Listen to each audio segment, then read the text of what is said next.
2022년 10월 12일 김포국제공항을 이륙한 제주행 정기 여객기 KE 1203호기의 출발 시각은 정확히 정오 12시 30분이었다. 가을 햇살은 활주로의 콘크리트 위에 길게 부서졌고 비행기의 동체에는 한강의 구름이 비스듬히 비쳤다. 1등석 2열 A 좌석에 앉은 노신사는 72세의 윤도원이었다. 그는 충청남도 서산에서 시작해 서울 강남까지 손을 뻗친 도원물산의 회장이자 한국 근현대사의 한 모서리를 묵직하게 차지해온 사람이었다.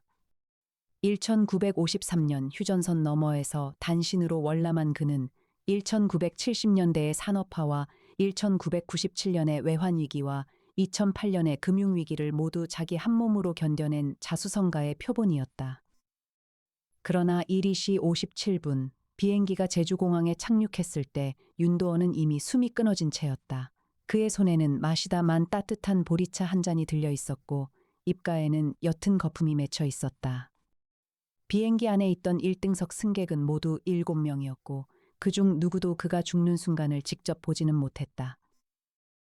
그러나 가장 가까운 자리, 즉 2열비 좌석에 앉아있던 사람은 그의 외조카이자 도원물산의 전무이사인 38살의 윤찬호였다.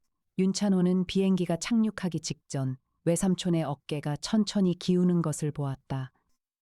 그는 황급히 외삼촌의 손목을 잡았으나 맥은 이미 잡히지 않았다. 그는 두 손으로 외삼촌의 얼굴을 감싸 안았고 이내 승무원에게 손짓을 했다. 그의 두 눈에는 눈물이 가득 고였다. 누가 보아도 그것은 외삼촌을 잃은 조카의 가장 정직한 슬픔이었다. 그러나 그날 새벽 김포공항으로 향하는 차 안에서 윤찬호의 양복 안주머니에는 작은 갈색 유리병 하나가 들어 있었다. 그 병의 라벨은 깨끗이 떼어내져 있었고 안에는 무색 투명한 액체 한 모금 분량이 남아 있었다. 그리고 비행기가 활주로를 박차고 오르던 그 순간 그의 손가락 끝은 빈 유리병을 양복 안주머니의 가장 깊은 곳으로 천천히 밀어넣고 있었다. 이 이야기는 사건을 푸는 이야기가 아니라 한 사람이 어떻게 자기 자신을 풀어내는가에 관한 이야기였다. 그러나 그 풀림의 끝에는 풀어낸 자도 모르고 있던 또 한 개의 매듭이 기다리고 있었다. 2022년 10월 13일 오전 8시 40분 서울 마포구 합정동의 한 오피스 빌딩 50층에서 강혁은 통유리창 앞에 서 있었다. 그의 손에는 검은 에스프레소 잔이 들려 있었고 그 잔 너머로 한강의 가을 안개가 천천히 풀어지고 있었다.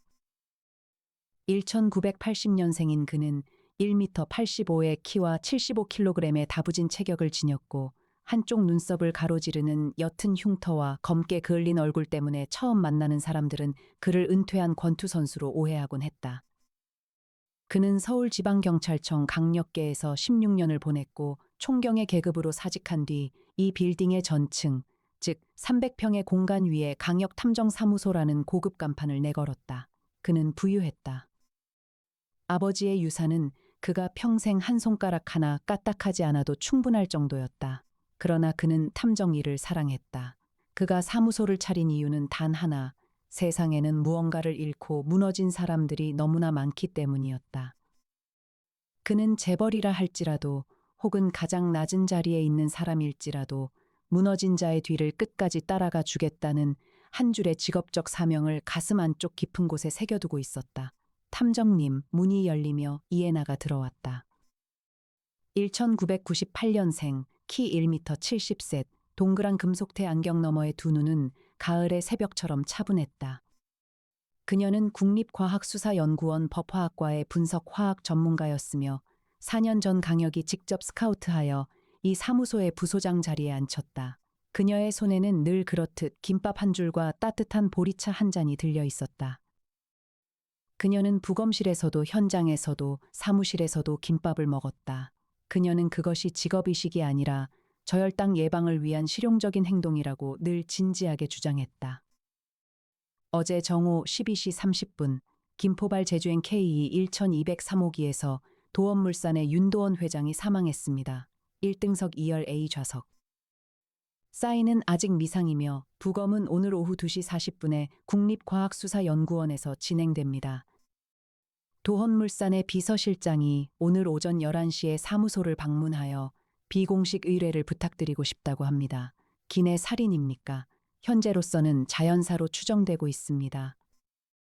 그러나 비서실장이 굳이 우리를 찾는 이유는 자연사로 보기에는 한 가지 어색한 점이 있기 때문이라고 합니다.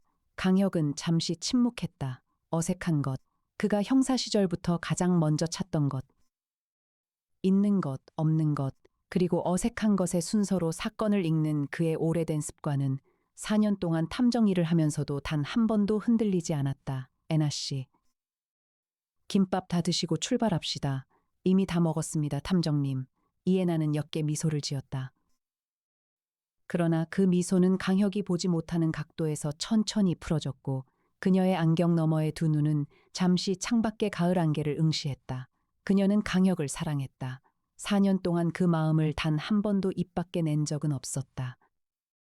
그녀는 탐정님이라는 호칭 안에 그 마음을 가지런히 접어두었고 강혁은 그녀를 애나 씨라고 부를 때마다 그 호칭 안에 자신의 마음을 똑같이 접어두었다.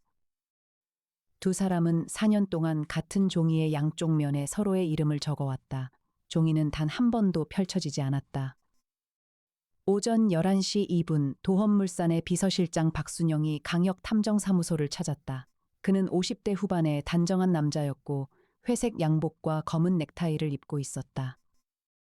그의 손에는 두꺼운 갈색 서류 가방이 들려 있었으며 가방 안에는 도헌물산의 최근 3년치 결산 보고서와 윤도원 회장의 개인 일정표가 가지런히 정리되어 있었다. 강 탐정님, 단도직입적으로 말씀드리겠습니다.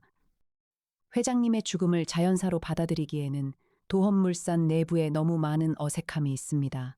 어색함이라 함은 회장님께서는 한 달 전, 즉 2022년 9월 12일에 유언장을 새로 작성하셨습니다. 그 유언장의 내용은 아직 공식적으로 공개되지 않았으나 변호사 사무실의 한 직원이 한 가지를 흘렸습니다. 새 유언장에서는 외조카인 윤찬호 전무의 상속 지분이 기존의 4할에서 1할로 줄어들었다고 합니다. 기존의 4할에서 1할로. 그렇습니다. 그리고 회장님께서는 어제 새벽에 비서실장인 저에게도 알리지 않고 갑작스럽게 재주행을 결정하셨습니다. 동행한 사람은 윤찬호 전무 단 한 명이었습니다. 강혁의 한쪽 눈썹이 가볍게 올라갔다. 흉터가 한 박자 도드라졌다. 어색한 것이 두 가지군요. 첫째, 유언장의 갑작스러운 변경. 둘째, 회장의 갑작스러운 재주행과 단독 동행자. 그렇습니다, 탐정님? 한 가지 더 있습니다. 말씀하세요. 회장님께서는 평생 보리차를 드시지 않으셨습니다. 어린 시절 평안남도 진남포의 한 보리밭에서 부모님이 인민군의 총에 돌아가시는 모습을 보셨다고 들었습니다. 그날 이후 회장님은 보리라는 글자가 들어가는 모든 음식을 입에 대대지 않으셨습니다. 72해 동안 단 한 번도 보리차를 드시지 않으셨습니다. 그런데 어제 회장님의 손에는 보리차가 들려 있었습니다. 강혁은 한참 동안 침묵했다.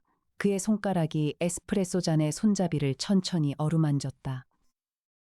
1953년의 진남포, 1970년대의 산업화, 1997년의 외환위기, 윤도헌이라는 한 사람의 안에는 한국 근현대사의 가장 무거운 한 줄들이 함께 흘러가고 있었다. 그 한 줄들이 마지막 순간에 보리차 한 잔의 모양으로 응축되어 그의 손 위에 놓였다. 박 실장님, 의뢰를 받겠습니다. 감사합니다. 그러나 한 가지를 미리 말씀드리겠습니다. 저는 범인을 잡는 사람이 아닙니다.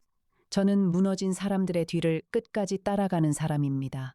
만약 이번 사건의 끝에서 무너진 사람이 도원물산의 누구라면 저는 그 사람의 뒤도 따라갈 것입니다. 그 사람이 범인이라 할지라도.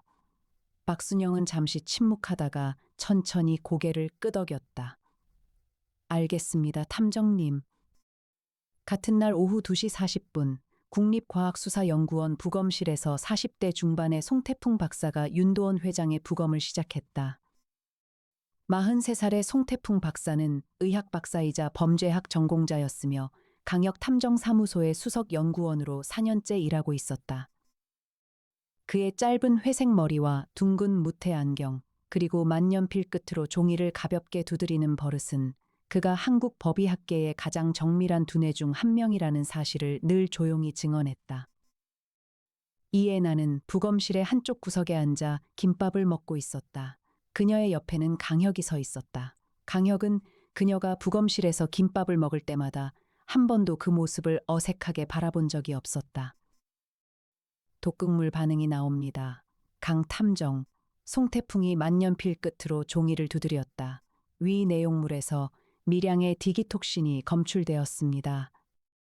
디기톡신은 디기탈리스에서 추출되는 강심 배당체로 미량으로도 심장마비를 유발할 수 있습니다. 그리고 한 가지 어색한 점은 이 디기톡신이 보리차에 녹아 있는 것이 아니라 위벽에 직접 흡수된 흔적이 있다는 것입니다. 위벽에 직접, 강혁이 천천히 되물었다. 그렇습니다. 마치 캡슐 형태로 위 안에 들어간 뒤 위 안에서 천천히 녹은 것 같은 흔적입니다. 그리고 캡슐의 잔해는 사람이 평소에 복용하는 영양제 캡슐의 성분과 일치합니다. 이에나가 김밥을 한 조각 입에 넣고 천천히 씹은 뒤 말했다. 그러면 회장님께서 평소에 드시던 영양제 캡슐 중 하나에 디기톡신이 들어가 있었다는 뜻이군요. 그렇습니다. 그리고 그 캡슐을 회장님께서는 김포공항에서 비행기에 오르시기 전에 드셨거나 비행기 안에서 드셨다는 뜻이군요. 대략 사망 시각으로부터 2시간에서 3시간 전 사이에 복용한 것으로 추정됩니다. 강혁은 한참 동안 부검대 위에 윤도원을 바라보았다. 72해를 살아낸 한 사람의 몸은 마지막 순간에도 단단하게 다물려 있었다. 그러나 그 단단함의 한가운데에 한 알의 작은 캡슐이 천천히 녹아 사라졌다. 윤찬호 전무가 회장님께 영양제를 챙겨드리는 사람이었습니까? 강혁이 박순영에게 물었다. 그렇습니다. 회장님께서는 10년 전부터 매일 아침 7알의 영양제를 드셨고 그 영양제를 챙겨드리는 사람은 윤찬호 전무였습니다. 회장님께서는 평생 외조카를 가장 신뢰하셨습니다. 강혁의 한쪽 눈썹이 다시 한번 가볍게 올라갔다. 평생의 신뢰, 10년의 영양제, 한 알의 캡슐, 그 세 줄이 한 점에 모이는 순간 사건은 더 이상 미궁이 아니었다. 그러나 강혁은 한 가지를 알고 있었다. 사건이 미궁이 아닐 때일수록 진실은 가장 깊은 곳에 숨어 있다는 것을. 그는 이번 사건에 한 줄의 어색함을 더 보태기로 했다. 그 어색함은 사건이 너무 쉽게 풀린다는 사실 그 자체였다. 2022년 10월 13일 오후 5시 12분 서울 강남구 청담동의 한 한식당 별실에서 강혁과 이해나는 윤찬호와 마주 앉았다. 윤찬호는 38살의 단정한 남자였고 짙은 회색 양복과 검은 넥타이를 입고 있었다. 그의 두 눈은 붉게 부어 있었고 손가락 끝은 미세하게 떨렸다. 그는 외삼촌을 잃은 조카의 모습을 한치의 어긋남도 없이 보여주고 있었다. 강 탐정님, 외삼촌의 죽음에 의심스러운 점이 있다고 들었습니다. 저도 같은 생각입니다. 외삼촌께서는 그 연세에도 1년에 한 번도 감기에 걸리지 않으실 만큼 건강하셨습니다. 전무님. 어제 정오 김포발 비행기에 외삼촌과 단둘이 동행하신 이유를 여쭙고 싶습니다. 외삼촌께서 갑작스럽게 제주 별장을 방문하시겠다고 하셨습니다. 저는 외삼촌께서 한 달 전부터 마음이 무거우셨다는 것을 알고 있었습니다. 새 유언장 때문이었지요. 강혁은 잠시 윤찬호의 얼굴을 바라보았다. 그는 있는 것 없는 것, 어색한 것의 순서로 글을 읽었다. 있는 것은 단정한 양복과 붉게 부은 두 눈, 그리고 검은 넥타이였다. 없는 것은 그가 외삼촌을 잃은 사람으로서 마땅히 보여야 할 한 가지, 즉 외삼촌의 죽음에 대한 의문 그 자체였다. 그는 외삼촌의 죽음을 슬퍼했으나 외삼촌이 왜 죽었는지를 묻지 않았다. 그리고 어색한 것은 그가 새 유언장의 내용을 마치 모르는 사람처럼 말한다는 점이었다. 전무님. 새 유언장의 내용을 알고 계셨습니까? 대략은 알고 있었습니다. 외삼촌께서 직접 말씀해 주셨습니다. 제 상속 지분이 4할에서 1할로 줄어들 것이라고. 그러나 저는 그것에 한 번도 불만을 가진 적이 없습니다. 외삼촌의 재산은 외삼촌의 것이지 제 것이 아니었습니다. 너무 깨끗한 대답이었다. 강혁은 그 깨끗함을 한 번 더 의심해 두었다. 그러나 그는 의심을 입 밖에 내지 않았다. 그는 다만 한 가지를 더 물었다. 전무님, 외삼촌께서 평소에 드시던 영양제 중에 어제 아침 새로 추가된 것이 있었습니까? 윤찬호의 손가락이 한 박자 멈췄다. 그러나 그것은 정말로 짧은 한 박자였다. 그는 곧 천천히 고개를 가로저었다. 아닙니다. 평소와 같은 7알을 드셨습니다. 7알 모두 전무님께서 직접 챙기셨습니까? 그렇습니다. 강혁은 한참 동안 그의 두 눈을 바라보았다. 윤찬호의 두 눈은 흔들리지 않았다. 그러나 그의 손가락 끝은 식탁 아래에서 한 번 더 떨렸다. 강혁은 그 떨림을 보지 못한 척했다. 그는 다만 천천히 입을 열었다. 전무님, 외삼촌의 마지막 길을 함께 해 주십시오. 저는 그저 외삼촌의 마지막 순간을 정리하기 위해 의뢰를 받았을 뿐입니다. 윤찬호는 천천히 고개를 끄덕였다. 그의 두 눈에서 다시 한 줄의 눈물이 흘렀다. 식당을 나오는 길에 이해나가 조용히 말했다. 탐정님. 윤찬호 전무, 거짓말을 하고 있어요. 알고 있습니다, 애나 씨. 그런데 왜 추궁하지 않으셨나요? 강혁은 잠시 침묵하다가 옅게 웃었다. 거짓말을 하는 사람은 한 번에 한 가지의 거짓말만 하지 않습니다. 그 거짓말의 끝까지 따라가 보면 그가 진짜로 숨기고 싶은 것이 무엇인지가 보입니다.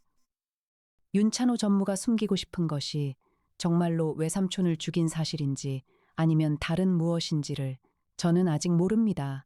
이에 나는 잠시 강혁의 옆얼굴을 바라보았다. 청담동의 가을 저녁이 그의 흉터 위로 비스듬히 흘러내렸다.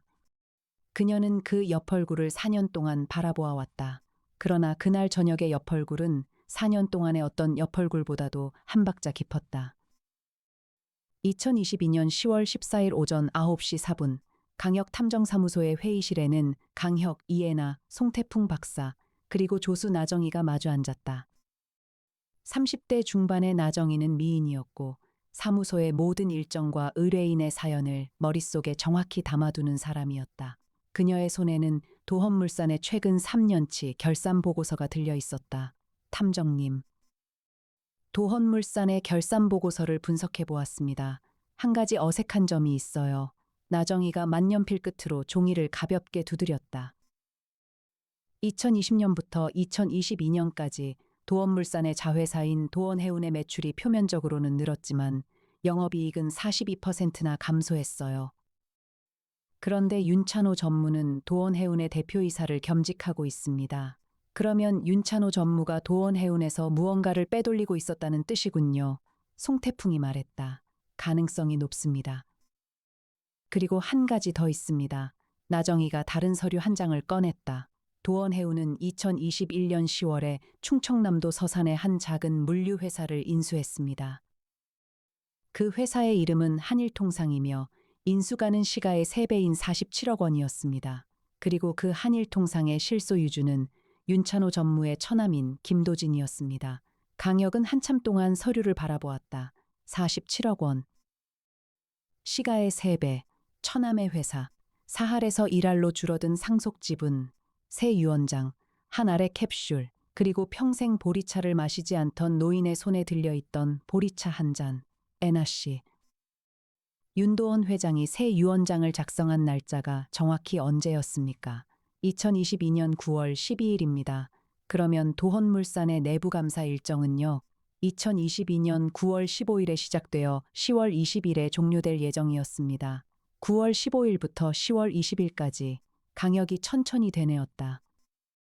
그러면 윤도헌 회장은 9월 12일에 새 유언장을 작성하기 사원부터 이미 외조카의 횡령을 의심하고 있었을 가능성이 높습니다. 그리고 10월 20일까지 내부 감사가 끝나기 전에 그는 사망했습니다. 송태풍이 만년필 끝을 멈췄다. 동기가 너무 깨끗합니다. 강 탐정. 사할에서 일할로 줄어든 상속지분, 47억 원의 횡령, 그리고 한 달 안에 닥쳐올 내부 감사. 윤찬호 전무에게 외삼촌을 죽일 동기가 3가지나 있습니다. 너무 깨끗합니다. 강혁이 천천히 말했다. 이해나가 안경테를 한번 가볍게 밀어 올렸다. 탐정님, 너무 깨끗하다는 것은 어색하다는 뜻이군요. 그렇습니다, 애나 씨. 같은 날 오후 2시 17분, 강혁의 휴대전화가 울렸다. 형 강민혁이었다. 검찰청 고위 간부인 강민혁은 강혁보다 5살 위였고 두 형제는 같은 어머니의 두 아들이었으나 세상을 살아가는 방식은 완전히 달랐다. 강민혁은 법의 가장 단단한 길 위에서 평생을 걸어왔고 강혁은 그 길의 옆길에서 무너진 사람들의 뒤를 따라 걸어왔다. 혁아, 형, 도원물 싼 건 너희가 맡고 있다고 들었다. 네, 한 가지 알려줄 게 있다. 우리 쪽에 윤도원 회장에 관한 한 통의 익명 제보가 들어와 있었다. 2022년 8월 27일에 접수된 제보다. 윤도헌이 1953년에 진남포에서 단신으로 월남한 것이 아니라 한 사람을 두고 왔다는 내용이다. 한 사람을 두고 왔다고요. 그 한 사람의 이름은 윤도헌의 친동생인 윤도경이다. 당시 5살이었지. 윤도헌은 동생의 손을 잡고 있다가 한순간의 두려움 때문에 동생의 손을 놓았다고 한다. 그리고 평생 그 사실을 누구에게도 말하지 않았다. 강혁은 한참 동안 침묵했다. 진남포의 보리밭, 1953년의 휴전. 5살의 동생, 손을 놓아버린 형의 한순간, 그리고 72해 동안의 침묵, 형.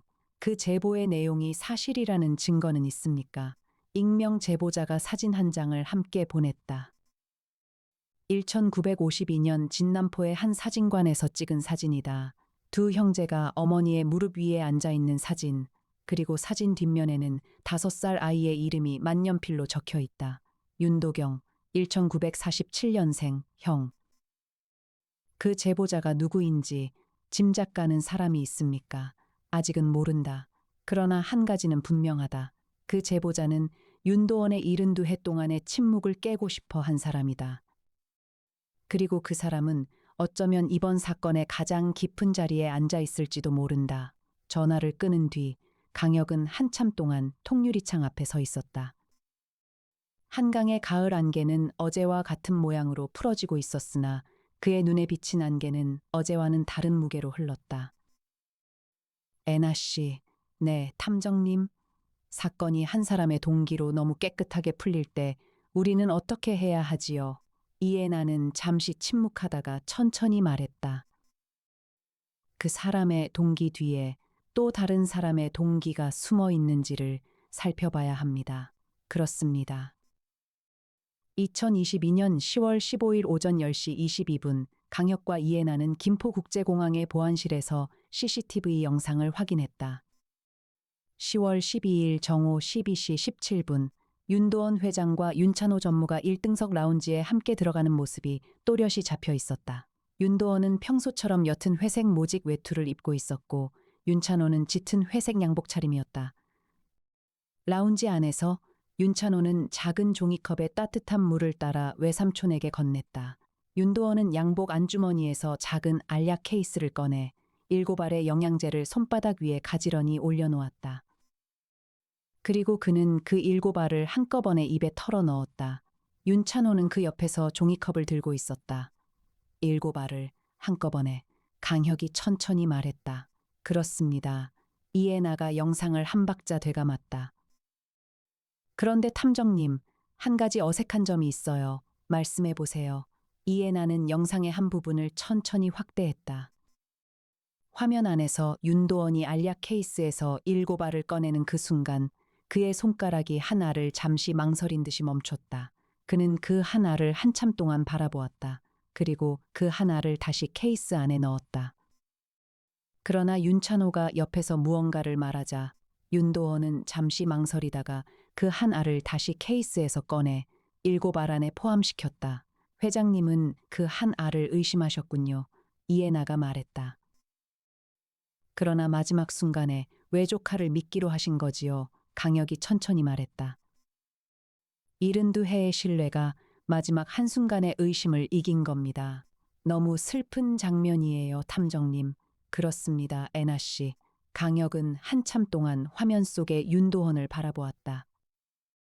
1953년 진남포의 보리밭에서 5살 동생의 손을 놓아버린 한 사람이 72해 뒤에 외조카의 손에서 한 알의 캡슐을 건네받았다. 그리고 그는 그 캡슐을 외조카에 대한 신뢰의 이름으로 입안에 넣었다. 한 사람의 인생의 첫 번째 순간과 마지막 순간이 모두 다른 한 사람의 손에 맡겨졌다.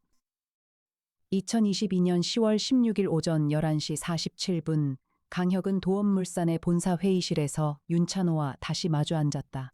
이번에는 형 강민혁도 함께였다.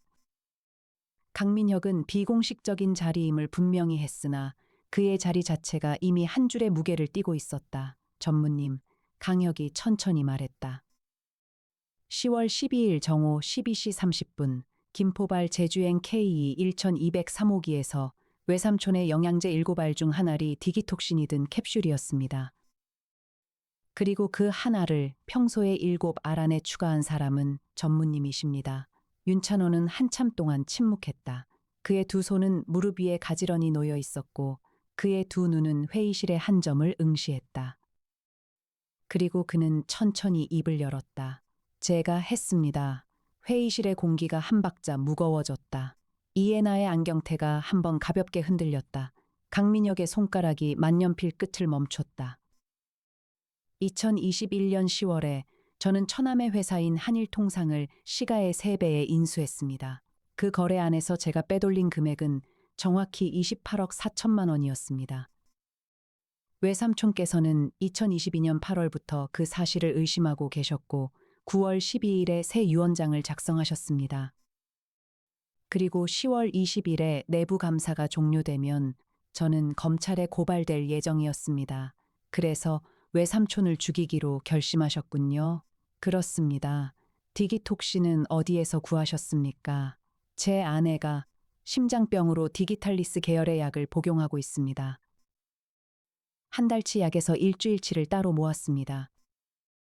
그리고 캡슐의 외피를 외삼촌의 영양제와 같은 모양으로 새로 만들었습니다.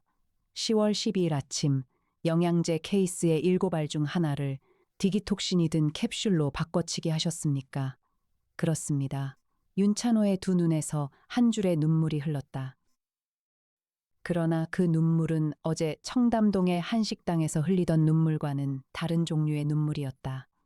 어제의 눈물은 외삼촌을 잃은 조카의 눈물이었으나 오늘의 눈물은 외삼촌을 죽인 조카의 눈물이었다. 강 탐정님. 한 가지만 부탁드리고 싶습니다. 말씀해 보세요. 외삼촌의 마지막 길에 제가 함께 할 수 있도록 해 주십시오. 저는 자수하겠습니다. 그러나 외삼촌의 발인 전까지만 제가 외삼촌의 옆에 있을 수 있도록 해 주십시오. 강혁은 한참 동안 윤찬호를 바라보았다. 그리고 그는 천천히 고개를 끄덕였다. 그렇게 하시지요. 회의실을 나오는 길에 강민혁이 강혁의 어깨를 가볍게 두드렸다. 혁아, 사건이 너무 깨끗하게 풀렸다. 형. 그래서 저는 아직 풀리지 않았다고 생각해요. 무슨 말이냐. 이번 사건은 윤찬호 전무의 동기와 행위가 모두 깨끗합니다. 그러나 한 가지가 어색합니다. 윤도원 회장이 새 유언장을 작성한 시점과 익명 제보가 검찰에 접수된 시점이 너무 가깝습니다.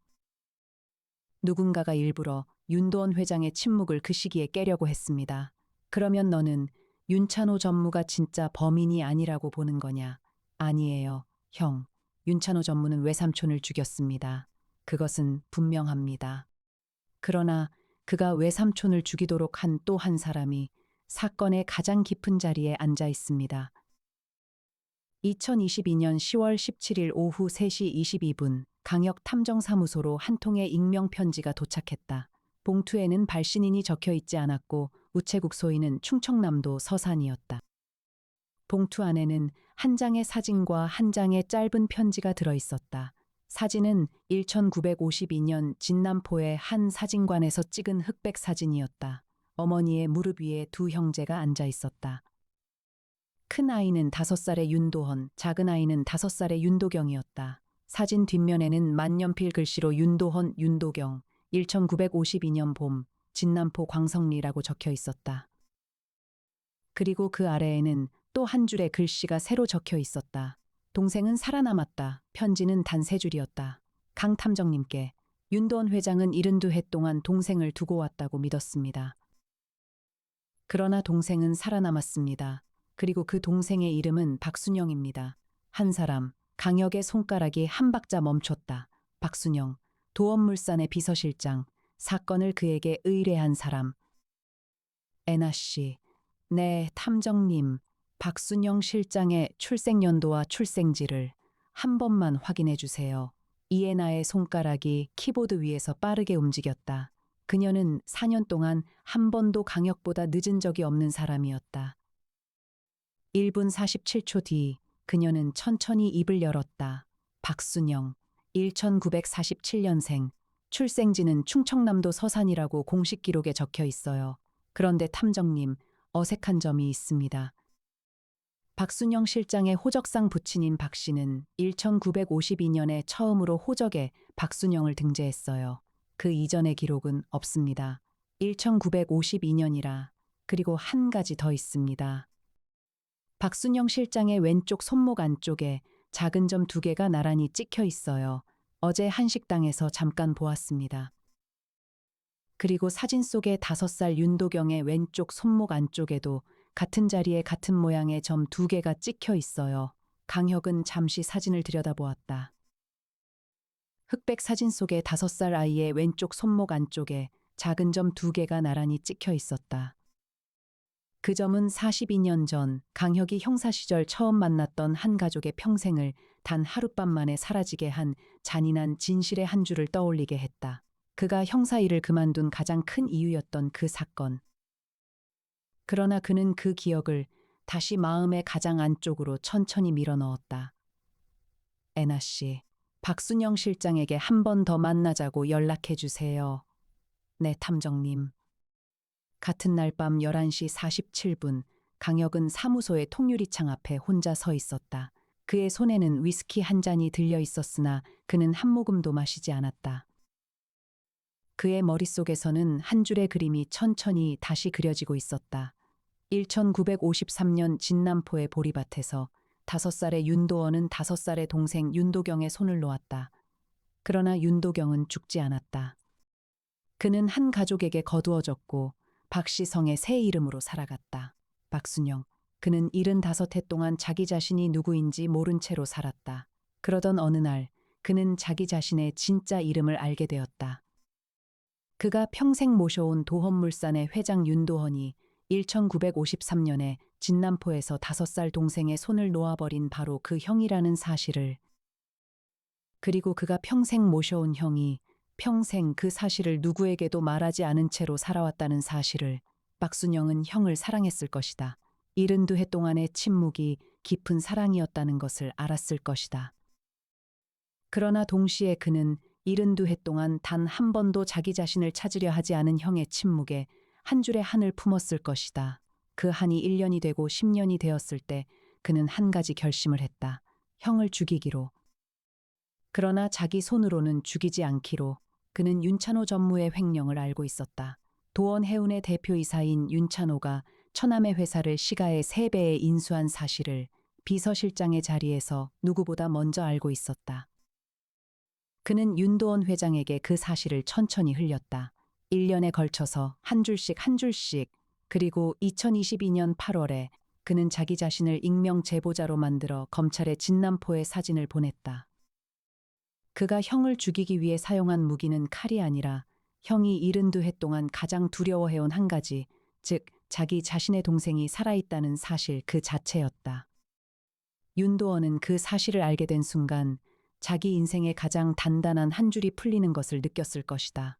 그는 새 유언장을 썼고 외조카의 상속 지분을 4할에서 1할로 줄였다.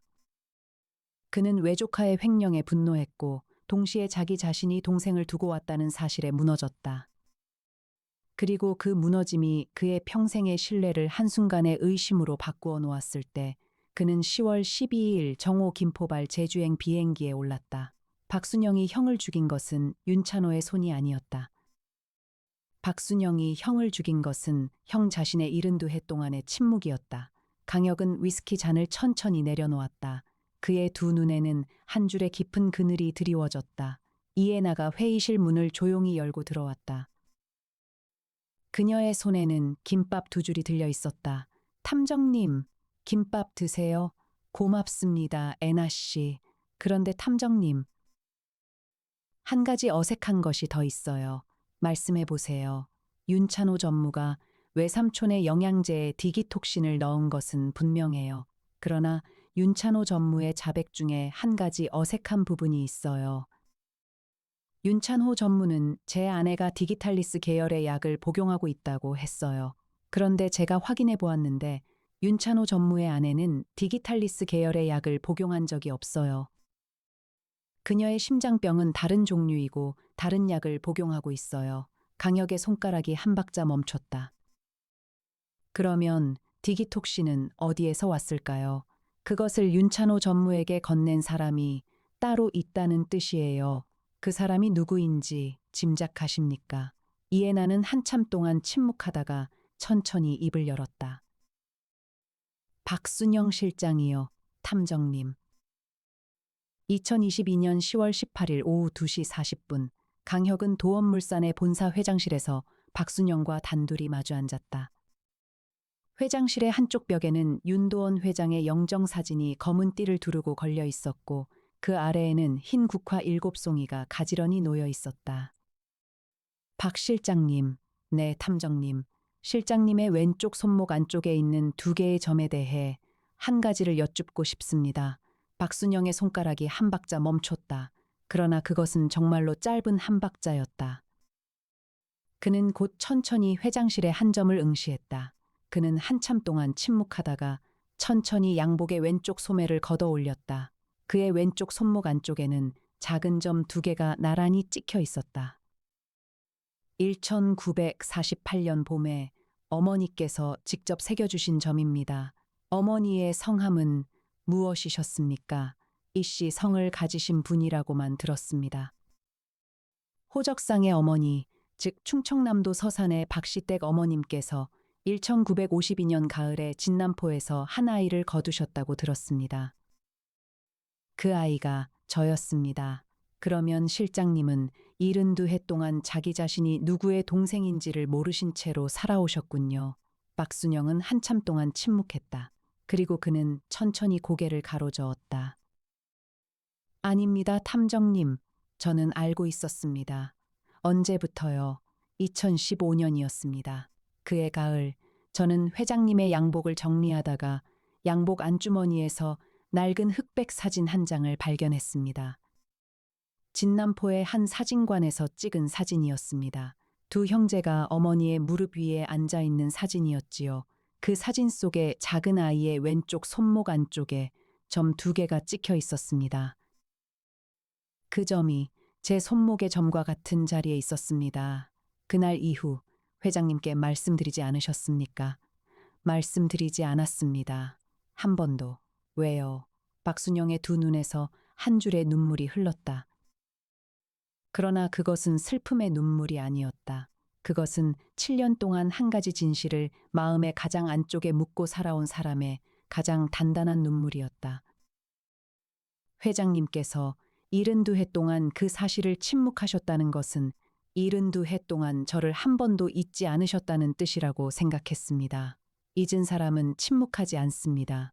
침묵하는 사람은 잊지 못한 사람입니다. 저는 회장님의 그 침묵을 7년 동안 가만히 지켜드리고 싶었습니다. 강혁은 한참 동안 박순영의 두 눈을 바라보았다. 그런데 왜 2022년 8월에 검찰에 익명 제보를 하셨습니까? 박순영의 두 손이 무릎 위에서 한참 동안 떨렸다. 2022년 7월에 회장님께서 한 가지를 저에게 말씀하셨습니다. 박 실장, 나는 72해 동안 한 사람을 두고 왔다는 사실을 잊은 척 살아왔다. 그러나 이제 더는 잊은 척 살 수가 없어. 죽기 전에 한 번만 그 동생의 무덤이라도 찾아가고 싶다. 그 말씀을 들은 순간 저는 회장님께서 72해 동안 한 번도 저를 동생으로 인정하지 않으셨다는 것을 알았습니다. 회장님께서는 저를 무덤 속의 사람으로 72해 동안 기억해 오셨습니다. 살아있는 저를 한 번도 찾으려 하지 않으셨습니다. 박순영의 목소리가 한 박자 떨렸다. 그날 밤 저는 한 가지를 결심했습니다. 회장님께서 무덤 속의 동생을 찾아가시기 전에 살아있는 동생을 한 번이라도 보시도록 만들어야 한다고. 그러나 제 손으로 직접 회장님 앞에 서는 것은 회장님께서 72해 동안 지켜오신 침묵을 제가 깨는 것이라고 생각했습니다. 그래서 저는 검찰에 익명 제보를 했습니다. 회장님께서 그 제보를 받으시면 자기 자신의 손으로 동생을 찾아 나서실 것이라고 믿었습니다. 그런데 회장님께서는 동생을 찾으시는 대신 새 유언장을 작성하셨군요. 그렇습니다. 그리고 새 유언장 안에서 회장님께서는 외조카의 상속 지분을 4할에서 1할로 줄이셨습니다. 그러나 회장님께서는 또 한 가지를 새 유언장 안에 적어두셨습니다. 도헌물산의 자산 중 3할을 1947년생 윤도경 또는 그의 후손에게 상속한다는 한 줄을, 그 한 줄을 회장님께서는 직접 만년필로 적어두셨습니다. 강혁은 한참 동안 침묵했다. 72해 동안 동생을 무덤 속에 묻어둔 형이 죽기 2달 전에 그 무덤을 자기 손으로 한 줄 열어두었다. 박 실장님, 그러면 디기톡 씨는 어디에서 오셨습니까? 박순영은 한참 동안 침묵했다. 그리고 그는 천천히 그러나 단단하게 입을 열었다. 아닙니다, 탐정님. 제가 윤찬호 전무에게 디기톡신을 건네지 않았습니다. 그러면 누가요? 박순영의 두 눈이 처음으로 한 박자 깊어졌다. 저는 모릅니다, 탐정님. 그러나 한 가지는 알고 있습니다. 윤찬호 전무는 어제 자백한 그 사람이 아닙니다. 같은 날 오후 5시 12분, 강혁은 사무소의 회의실에서 형 강민혁과 단둘이 마주 앉았다. 회의실의 둥근 탁자 위에는 한 장의 사진과 한 통의 익명 편지, 그리고 부검 보고서 한 장이 가지런히 놓여 있었다. 형, 말해라, 혁아. 형, 한 가지를 여쭙고 싶어요. 말해라. 형이 어제 저에게 알려준 익명 제보, 2022년 8월 27일에 검찰에 접수되었다는 그 제보. 그 제보를 형은 어떻게 알게 되었어요? 강민혁의 손가락이 한 박자 멈췄다. 그러나 그것은 정말로 짧은 한 박자였다. 우리 쪽 내부에서 보고가 올라왔다. 형, 그 제보는 익명 제보가 아니에요. 박순영 실장이 자기 이름으로 직접 보낸 제보예요. 박 실장은 어제 저에게 다 말씀하셨어요. 형이 알려주신 익명 제보의 형식은 박 실장이 보낸 제보의 형식과 다릅니다. 강민혁은 한참 동안 침묵했다. 그는 만년필 끝으로 종이를 한번 두드리지도 않았다. 그것은 그가 한 박자 진심에 닿았다는 뜻이었다. 혁아, 너는 언제부터 의심하고 있었느냐? 어제 밤부터요. 무엇을 의심했느냐? 형. 윤찬호 전무가 자기 아내의 약에서 디기톡신을 얻었다고 했어요. 그러나 윤찬호 전무의 아내는 디기탈리스 계열의 약을 복용한 적이 없어요. 그러면 윤찬호 전무는 디기톡신을 다른 누군가로부터 건네받았다는 뜻이에요. 그 누군가가 누구인지를 저는 어제 밤부터 생각해 왔어요. 그리고 한 가지 답에 닿았어요. 디기톡신은 일반인이 구하기 어려운 약물이에요. 그러나 검찰의 마약 수사 부서에서는 그것을 합법적으로 보관하고 있는 곳을 정확히 알고 있어요. 강민혁의 두 눈이 한 박자 깊어졌다. 형. 윤찬호 전무에게 디기톡신을 건넨 사람이 형이에요? 강민혁은 한참 동안 침묵했다. 그리고 그는 천천히 입을 열었다. 그의 목소리는 떨리지 않았다. 그것은 형사가 아닌 형의 목소리였다. 그래, 혁아. 회의실의 공기가 한 박자 무거워졌다. 강혁은 한참 동안 형의 얼굴을 바라보았다. 그의 두 눈에는 슬픔도 분노도 놀라움도 없었다. 다만 한 줄의 깊은 그늘이 드리워져 있을 뿐이었다. 형. 왜요? 강민혁은 한참 동안 침묵했다. 그리고 그는 천천히 양복 안주머니에서 낡은 사진 한 장을 꺼냈다. 그 사진은 1998년 가을에 찍힌 사진이었다. 사진 속에는 24살의 강민혁과 21살의 한 여성이 어깨를 겹고 웃고 있었다. 그 여성의 이름은 강혁도 알고 있었다. 형의 첫사랑이었던 사람, 1998년 겨울에 한 교통사고로 세상을 떠난 사람. 그러나 강혁이 모르고 있던 한 줄이 있었다. 혁아, 1998년 겨울에 죽은 사람은 내 첫사랑이 아니었다. 무슨 말이에요, 형? 그녀는 도헌물산의 한 자회사에서 일하던 회계 직원이었다. 그녀는 1998년 가을에 도헌물산의 한 자회사에서 이루어지던 비자금 조성의 한 줄을 알아냈다. 그 비자금의 관리자는 윤도원 회장의 외조카, 즉 당시 도원해운의 신입사원이었던 윤찬호였다. 윤찬호는 그녀의 입을 막기 위해 한 사람을 시켜 그녀를 한강의 가장 깊은 자리로 떠밀었다. 공식 결론은 음주 후 실족사였지. 그러나 나는 그 결론을 한 번도 마음의 한가운데에 놓아본 적이 없었다. 강혁은 한참 동안 침묵했다. 형의 얼굴 위로 1998년의 가을이 천천히 흘러갔다. 형. 그래서 24년 동안 윤찬호를 기다리셨어요? 그래, 혀가. 나는 24년 동안 윤찬호의 손이 한 번이라도 한 줄의 약점을 드러내기를 기다렸다. 그리고 2022년 7월에 박순영 실장이 검찰에 진남포의 사진을 보냈을 때 나는 알았다. 윤도원 회장이 새 유언장을 쓰고 외조카의 상속 지분을 줄일 것이라는 사실을. 그리고 외조카가 그 사실을 알게 되면 외삼촌을 죽이려 할 것이라는 사실을. 나는 윤찬호의 손에 디기톡신을 건넸다. 그리고 그가 그 디기톡신을 사용하기를 기다렸다. 강민혁의 두 눈에 한 줄의 눈물이 맺혔다. 그러나 그는 그 눈물을 닦지 않았다. 혀가, 나는 한 사람의 인생을 한 줄의 복수로 채워온 사람이다. 그러나 너는 한 사람의 인생을 한 줄의 슬픔으로 채워온 사람이지. 너는 형사 시절부터 무너진 사람들의 뒤를 끝까지 따라가는 사람이었다. 그런 너에게 이번 사건의 끝에는 내가 앉아 있을 줄을 나는 알고 있었다. 그러면 형도 자수하실 거예요? 강민혁은 천천히 고개를 끄덕였다. 그래, 혁아. 오늘 저녁 7시에 너와 함께 가줄 수 있겠느냐? 강혁은 한참 동안 형의 얼굴을 바라보았다. 그의 두 눈에 한 줄의 눈물이 맺혔다. 그는 그 눈물을 닦지 않았다. 그는 다만 천천히 형의 손을 잡았다. 형, 가요? 2022년 10월 18일 저녁 7시 40분, 강혁은 사무소의 통유리창 앞에 혼자 서 있었다. 형 강민혁은 2시간 전에 검찰청에 자수했고, 강혁은 형의 자수 자리에 함께 있었다. 사무소로 돌아온 그는 한마디도 입에지 않은 채로 통유리창 앞에 서서 한강을 바라보았다. 회의실의 문이 조용히 열렸다. 이해나가 김밥 2줄을 손에 들고 들어왔다. 탐정님, 네, 애나씨. 김밥 드세요. 강혁은 한참 동안 그녀의 얼굴을 바라보았다.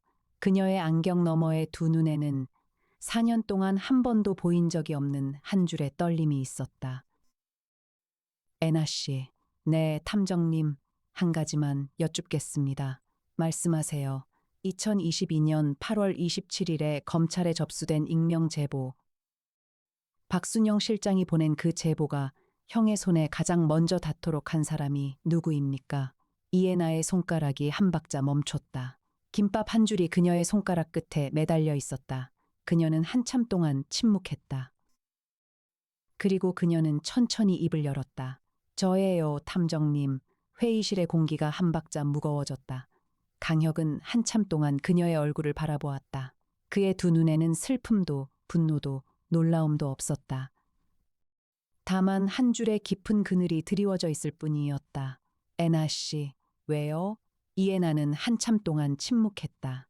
그리고 그녀는 천천히 양복 안주머니에서 낡은 사진 한 장을 꺼냈다. 그 사진은 1998년 가을에 찍힌 사진이었다. 사진 속에는 24살의 강민혁과 21살의 한 여성이 어깨를 곁고 웃고 있었다. 강혁이 2시간 전에 형의 손에서 본 그 사진이었다. 사진 속의 여성이 제 이모예요, 탐정님. 강혁의 손가락이 한 박자 멈췄다. 제 어머니의 친언니, 1998년 가을에 도원해운에서 일하시던 분, 그해 겨울에 한강에서 돌아가신 분. 그분의 이름은 이정아였어요. 제 어머니의 이름은 이정희이고요. 애나 씨는 이모님의 사망을 언제 알게 되셨습니까? 2018년 봄이었어요. 외할머니께서 돌아가시기 전에 어머니께 모든 것을 말씀해 주셨어요. 그리고 외할머니께서는 한 가지를 어머니께 부탁하셨어요. 이모를 죽인 사람의 뒤를 끝까지 따라가 줄 사람을 한 명만 찾아달라고. 그러나 어머니의 손으로는 그 일을 하지 말아달라고. 어머니의 인생은 이모의 인생을 짊어지기에는 너무 좁다고. 그래서 애나 씨가 그 일을 맡으셨군요. 네, 탐정님. 2018년 봄에 저는 국립과학수사연구원에 들어갔어요. 그해 가을에 강민혁 검사님이 한 사건에서 도원해운의 비자금에 관한 한 줄을 다시 들여다보고 계시다는 소식을 들었어요. 저는 강 검사님께 연락을 드렸어요.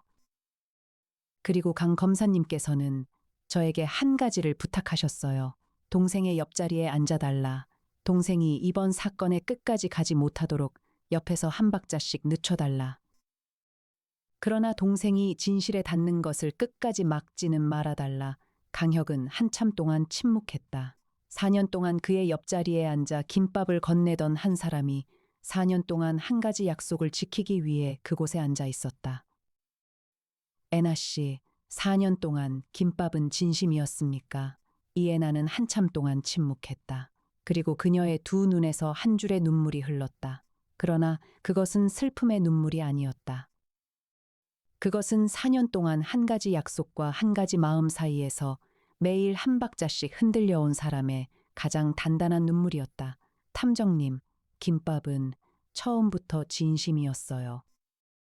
그리고 탐정님을 사랑하는 마음도 처음부터 진심이었어요. 그것만큼은 4년 동안 한 번도 거짓이었던 적이 없어요. 강혁은 한참 동안 그녀의 얼굴을 바라보았다. 그리고 그는 천천히 입을 열었다. 애나 씨, 김밥 한 줄 주세요. 네, 탐정님. 강혁은 김밥 한 줄을 받아들었다. 그리고 그는 그 김밥을 한 입 베어 물었다. 김밥은 따뜻했다. 그것은 4년 동안 한 번도 식은 적이 없는 김밥의 온도였다. 애나 씨, 네, 탐정님. 4년 동안 옆자리에 앉아주셔서 고맙습니다. 이애나의 두 눈에서 다시 한 줄의 눈물이 흘렀다. 이번에는 그녀가 그 눈물을 닦지 않았다. 2022년 10월 19일 오전 10시 4분, 강혁과 이애나는 도헌물산의 회장실에서 박순영과 다시 마주 앉았다. 박순영의 손에는 한 통의 봉투가 들려 있었다. 봉투의 겉면에는 윤도원 회장의 만년필 글씨로 박 실장에게라고 적혀 있었다. 강 탐정님, 어제 회장님의 양복 안주머니에서 한 통의 봉투를 발견했습니다. 회장님께서 사망하시기 전 김포공항의 라운지에서 작성하신 것으로 보입니다. 박순영은 천천히 봉투를 강혁에게 건넸다. 강혁은 봉투를 받아들었다.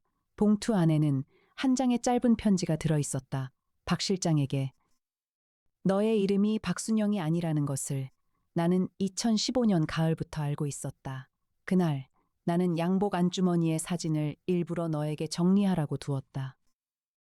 너의 왼쪽 손목 안쪽에 점 2개가 있는 것을 나는 1972년에 너를 비서실에 처음 채용하던 날부터 보았다. 72해 동안 동생을 두고 왔다고 자신을 미워하던 형이 1972년의 어느 가을날에 동생의 손목 위에 점 2개를 보았을 때 무너지지 않을 수 있겠느냐. 그러나 나는 너에게 한 번도 말하지 않았다. 너의 인생을 나의 72해의 침묵 안으로 끌고 오고 싶지 않았다. 너는 박씨댁의 양자로 한 가족의 사랑을 받으며 자란 사람이었다. 그 한 가족의 한 줄을 내가 어떻게 가로챌 수 있겠느냐. 그래서 나는 72해 동안 너의 형이 아니라 너의 회장으로 살았다. 그러나 죽기 전에 한 번만은 너의 형으로서 한 줄을 남기고 싶다. 도헌물산의 자산 중 3할을 너의 이름으로 남긴다. 그 3할은 너의 인생의 72해 동안 내가 너에게 주지 못한 한 줄이다. 그 한 줄을 너의 자식과 손주들의 인생 안에서 가장 따뜻한 한 줄로 풀어주기를 바란다. 형 윤도헌, 박순영의 두 손이 한참 동안 떨렸다. 그의 두 눈에서 한 줄의 눈물이 흘렀다. 그러나 그것은 어제의 눈물과는 다른 종류의 눈물이었다. 어제의 눈물은 72해 동안 한 가지 진실을 묻고 살아온 사람의 눈물이었으나 오늘의 눈물은 72해 동안 자기 자신이 무덤 속의 사람이 아니라 형의 가장 가까운 자리에 앉아있던 사람이었다는 사실을 처음 깨달은 사람의 눈물이었다. 형이 알고 계셨군요. 그렇습니다. 박 실장님. 강혁이 천천히 말했다. 1972년부터 72해 동안 형님께서는 한 번도 동생을 잊지 않으셨습니다.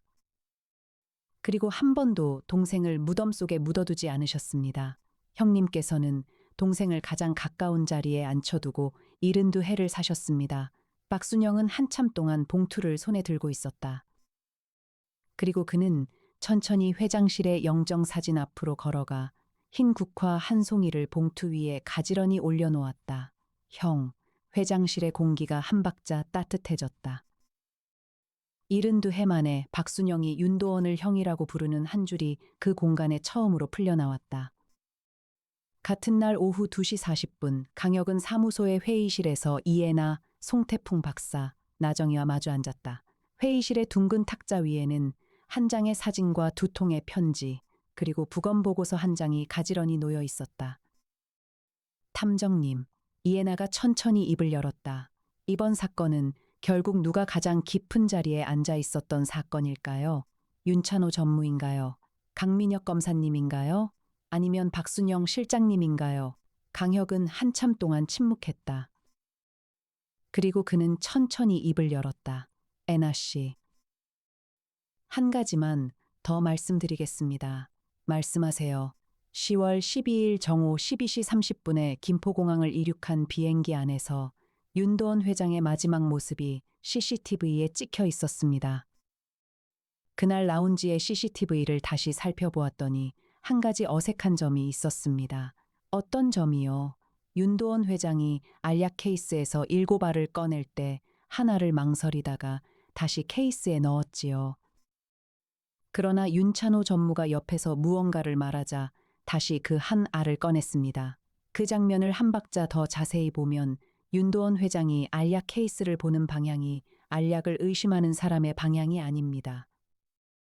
그것은 자기가 어느 한 알에 무언가를 미리 넣어두었는지를 다시 확인하는 사람의 방향입니다. 송태풍의 만년필 끝이 한 박자 멈췄다. 이해나의 안경테가 한 번 가볍게 흔들렸다. 탐정님. 그러면 디기톡신이 든 캡슐을 7알 중에 넣은 사람은 윤찬호 전무가 아니라 윤도원 회장 본인입니다. 회의실의 공기가 한 박자 무거워졌다.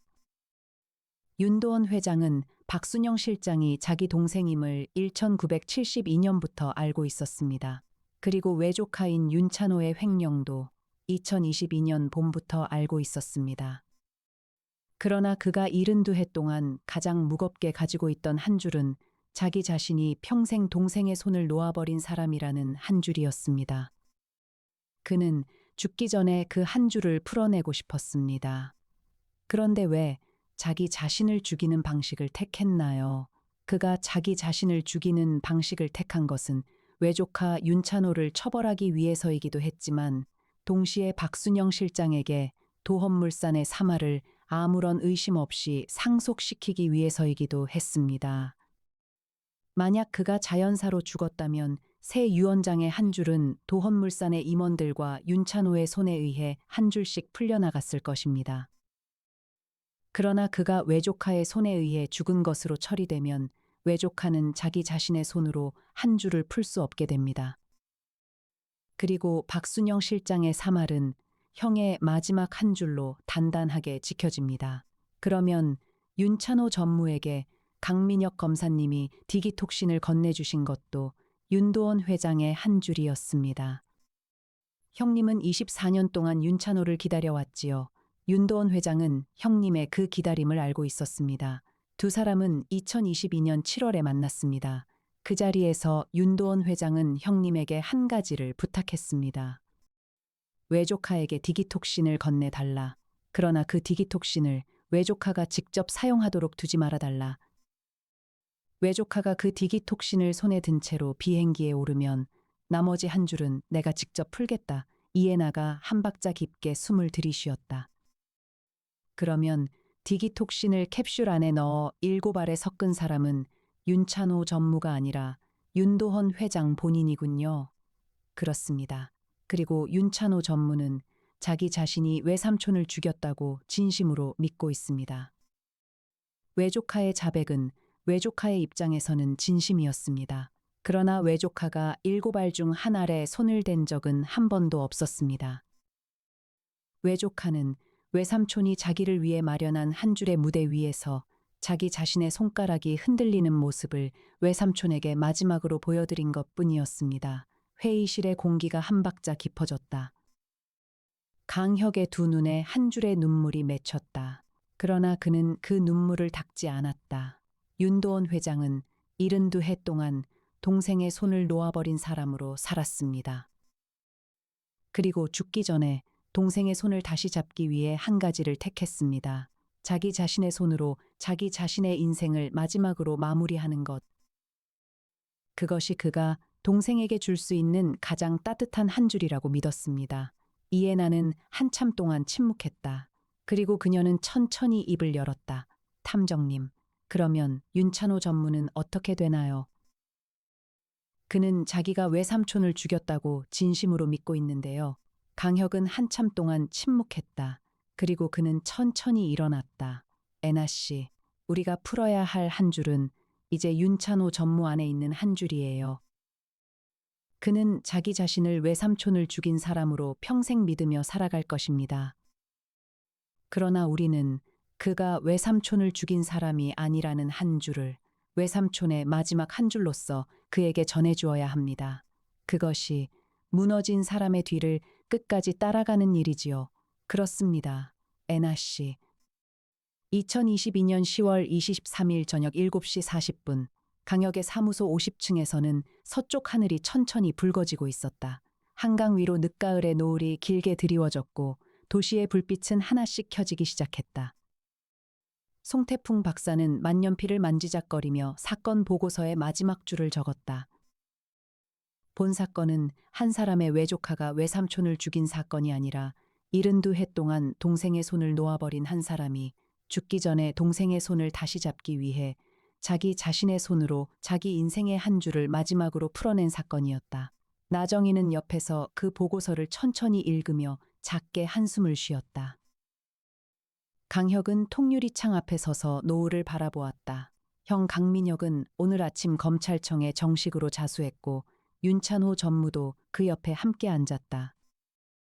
박순영 실장은 도헌물산의 임원 자리에서 물러나 충청남도 서산에 한 작은 도서관을 짓는 일을 시작하기로 했다. 그 도서관의 이름은 도경도서관이었다.